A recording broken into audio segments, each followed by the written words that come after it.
Buenos días a todos y demos la bienvenida a nuestros panelistas.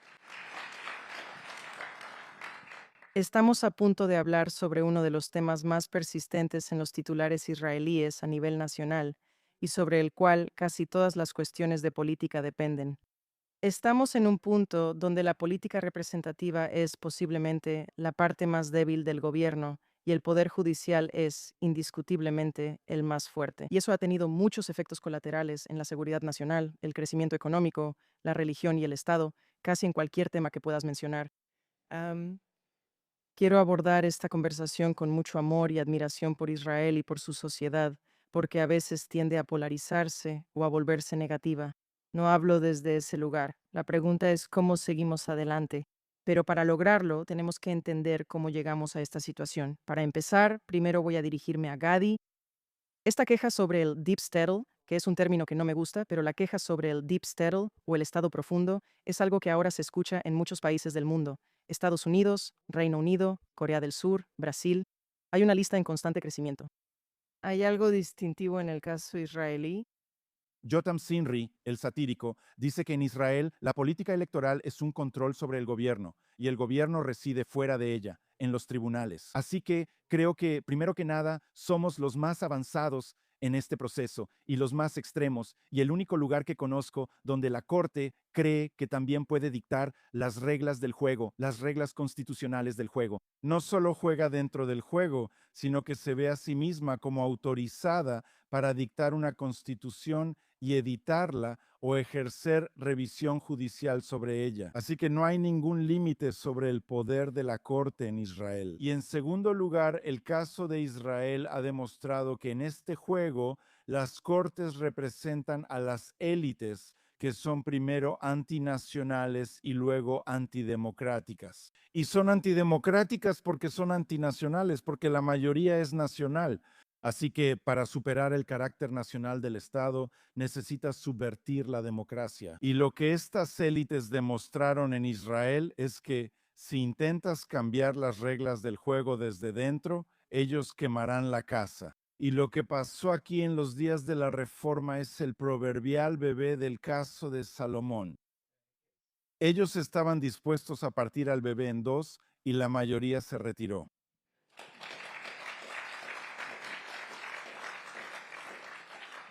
Una breve pregunta de seguimiento en el espíritu del Foro de Derecho de Israel y Letonia, cuya misión es inspirar el debate sobre estos temas. Muy a menudo me encuentro con personas que dicen que se debe hacer algo. Sabemos que la estructura constitucional israelí está desajustada en comparación con la de cualquier otro lugar. Se debe hacer algo. Sin embargo, la libertad de expresión no está codificada en la ley israelí. Eso está en la Corte Suprema. Eso está en la jurisprudencia de la Corte Suprema y el reconocimiento de todo tipo de matrimonios no tradicionales, la jurisprudencia de la Corte Suprema y la integración de las mujeres en el ejército, para bien o para mal, en diferentes partes de este, ¿de acuerdo? En las unidades de combate, es la Corte Suprema. Así que si perdemos ese contrapeso, toda la sociedad cambia y todos nuestros derechos civiles se ven afectados. Es un argumento que existe en la esfera pública israelí. ¿Cómo lo manejas? Bueno, primero que nada, la Corte no protege la libertad de expresión.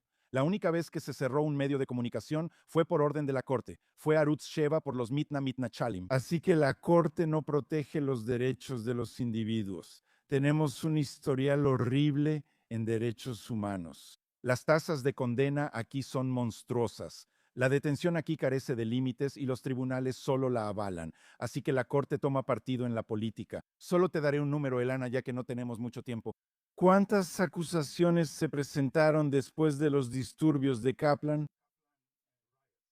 Cero. ¿Cuántas personas fueron acusadas en la protesta contra la desconexión de Gaza? 700. Así que la Corte no protege los derechos humanos, no protege los derechos colectivos, no protege la libertad de expresión, protege a un solo lado en la arena política. Está bien. Entonces nos sentamos en el orden equivocado. Voy a hablar con Eugene un momento y luego regreso contigo, Abby. ¿Puedo decir algo sobre eso? Claro, puedes hacerlo, pero muy brevemente. 15 segundos. Creo que eso es un poco injusto. Creo que Israel tiene un buen historial de derechos humanos. Es como todos los demás, no es perfecto. Solo en los territorios. Pero no, creo que tiene un historial de derechos humanos bastante bueno. Es solo que está mal pensar que proviene de las acciones de la Corte. La Corte a veces es buena y a veces es mala. Así que a veces ha protegido la libertad de expresión y a veces la ha perjudicado, y tienes razón sobre la decisión de Ehud Ochava. No es tan buena protegiendo los derechos de los imputados, pero a veces el Parlamento también, a veces la legislación es buena, a veces es mala. Ninguno tiene un historial perfecto. En última instancia, la virtud de la democracia es que resolvemos estas cosas mediante un proceso deliberativo, lo cual no sucede cuando la Corte pasa por encima de todos los demás. Eugene, es tu turno. Como creo que tal vez muchas personas en esta sala saben, las raíces de este problema se remontan a décadas atrás. Y mientras esta disfunción en la estructura gubernamental iba creciendo, las principales críticas en realidad venían de la intelectualidad de Israel, venían de personas más vinculadas a la izquierda israelí y a la centroizquierda israelí. Algunos ejemplos aquí son la profesora Ruth Gavison, el profesor Daniel Friedman, el profesor Menahem Meltzer. Hoy en día realmente se considera desafortunadamente más como un tema de la derecha o una prioridad de la derecha. ¿Cómo podemos elevar esto de nuevo al nivel de principios en lugar de personalidad y política? El problema fue que algunos de los grandes críticos como David Friedman y Ruth Gavison, los poderes del Poder Judicial vinieron de la izquierda académica, porque en ese momento la crítica al Poder Judicial era puramente un tema académico. Y la academia es casi completamente de izquierda. Cuando esto se tradujo en política, ahí fue cuando comenzó la división partidista. Y eso es porque, como bien sabemos en el foro Quejilá, el gran error de la reforma judicial fue decir, oye, solo hicimos una observación. Los tribunales y los asesores legales tienen todo el poder en el país y el gobierno es solo una fachada. Tenemos una gran idea. Cambiemos las cosas para dar solo un poco de poder de quienes tienen todo el poder a quienes no lo tienen. De más está decir que no dijeron, vaya, esa es una sugerencia razonable, hagámoslo. Más bien, lucharon con fuerza para aferrarse a su poder. Para hacerlo un tema más amplio, creo que es crucial que el público conozca toda la gama de asuntos, incluyendo temas de seguridad nacional y asuntos internacionales en los que los tribunales están socavando al gobierno. Porque los tribunales no hacen esto directamente, lo hacen a través de asesores legales, vetando algunas de las mejores decisiones que el gobierno podría haber tomado en la guerra, las cuales fueron eliminadas de raíz por los asesores legales. El gobierno se resiste a hacer público eso por varias razones, pero creo que si la gente supiera lo que ya han perdido solo en los últimos años debido al efecto vinculante de los asesores legales, se rebelarían. Avi, quiero que el público conozca un poco de los detalles internos del sector reformista. Bien, y hay un poco de debate dentro de este campo, donde un lado dice que lo que realmente necesitamos es una reforma estructural. Lo que necesitamos es cambiar los incentivos de todos los diferentes actores en el sistema político y judicial, y entonces las cosas se van a acomodar solas. Y otro grupo, que está algo desencantado con la forma en que han ido las cosas hasta ahora, dice que lo que realmente necesitas es simplemente poner a las personas correctas en los lugares correctos. No importa si son activistas de derecha, en lugar de decir que el activismo está bien, siempre y cuando sea de derecha y no de izquierda. Y esta es una discusión continua. ¿Cómo ves eso? Eres alguien que ha sido auxiliar jurídico en el tribunal. Eres alguien que ha enseñado derecho tanto en la universidad como en varios otros entornos. Y me gustaría conocer tu opinión. Sí, gracias. Así que el tema de poner a las personas correctas en los lugares correctos es vital, sin importar tu postura sobre estos temas, ¿verdad? Quiero decir de nuevo, idealmente la democracia es un gobierno por representantes del pueblo después de un proceso deliberativo. Y si quieres que los representantes puedan llevar a cabo las decisiones que toman, deben tener una burocracia que responda a lo que han decidido después de sus deliberaciones. Ahora, estamos en una situación difícil en el mundo moderno, y esto no es algo particular de Israel ni exclusivo de Israel. Esto ocurre en todo el mundo occidental. Estamos en una sociedad post-deliberativa. La gente ya no participa realmente en debates. Lo que hacen más bien es intentar intimidar o gritarse unos a otros, pero eso hace que sea aún más importante que si vas a tener procesos democráticos, la burocracia al final tiene que seguir lo que hacen los representantes del pueblo porque no va a haber manera de convencer a nadie de hacer nada. Simplemente tiene que ser así. Tomas las decisiones y luego sigues adelante. Ahora tengo que agregar que en este momento la Corte Suprema está debatiendo un proyecto de ley que fue aprobado, una reforma muy leve a la composición del Comité de Nombramientos Judiciales. Los jueces son nombrados en Israel por un comité. El comité tiene, como sabes, una composición controvertida que más o menos les da a los jueces en funciones, vetos sobre los futuros jueces, y la reforma haría que el comité fuera básicamente una organización bipartidista en la que habría representantes del pueblo, tanto de la coalición gobernante como de la oposición.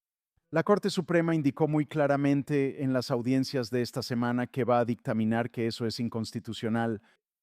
Esta es una ley constitucional, ¿verdad? Es una ley básica.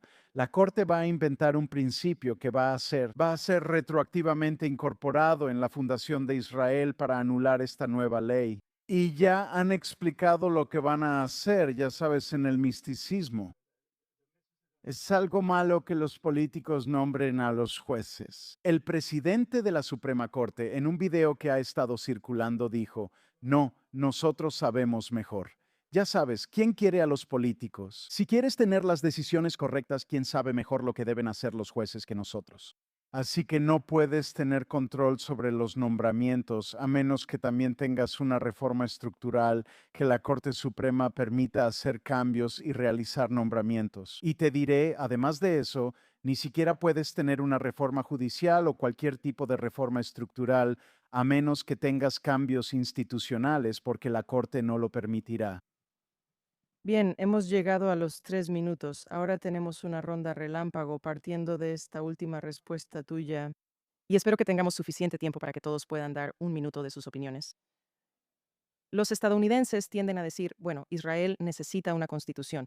Eso es lo que Israel necesita para resolver este problema. ¿Una constitución escrita es lo que resuelve este problema? Y de cualquier manera, si tenemos tiempo, una reforma que harías a la institución judicial y una que harías a la institución de la Knesset o al gobierno. Eugene. La idea de redactar una constitución es algo bueno si dice cosas buenas, y la verdadera pregunta es qué contiene esta constitución. En este momento, la Suprema Corte ha asumido el poder total sobre los nombramientos del gobierno, el poder de destituir a un primer ministro y el poder de cancelar disposiciones de la Constitución que no les gustan. Cualquier constitución redactada bajo la sombra del poder de la Suprema Corte simplemente sería una constitución diseñada para legitimar su poder. Y la llamada Constitución de la Declaración de Independencia, de la que tanto hablan algunos políticos, es simplemente una forma de legitimar retroactivamente el poder absoluto de la Corte mediante términos tan vagos que podrían interpretarlos como quisieran. Yo solía compartir la opinión de Eugene. De hecho, lo dije varias veces cuando estuve involucrado hace unos 20 años en esfuerzos de redacción constitucional, hace entre 15 y 20 años, y desde entonces he llegado a una opinión diferente, y permíteme explicar por qué. Antes de que puedas tener una constitución que realmente funcione, tiene que haber un acuerdo de que vamos a respetar las reglas. Y esta corte ya no las respeta, ¿verdad? Así que puedes poner lo que quieras en una constitución y la Corte Suprema simplemente lo ignorará, ¿verdad? Creerán saber más. Identificarán principios invisibles que siempre han estado ahí desde hace, ya sabes, los últimos 60, 70, 80 años y luego harán lo que quieran. Así que antes de que puedas avanzar, creo que no es mala idea tener una constitución escrita, aunque debo decir que nos fue bastante bien cuando usábamos la constitución no escrita británica. Lo primero y más importante es que tienes que cambiar las instituciones. Creo que hay dos posibles resultados.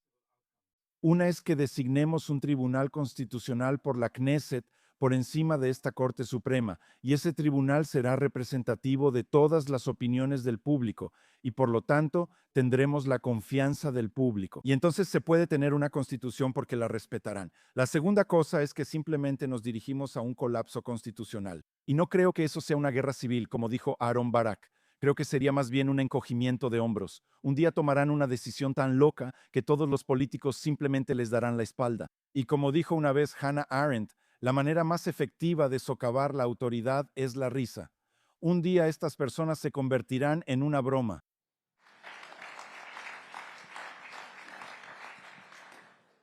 Les recuerdo a todos que esto se hizo con espíritu de soluciones productivas y actitud positiva.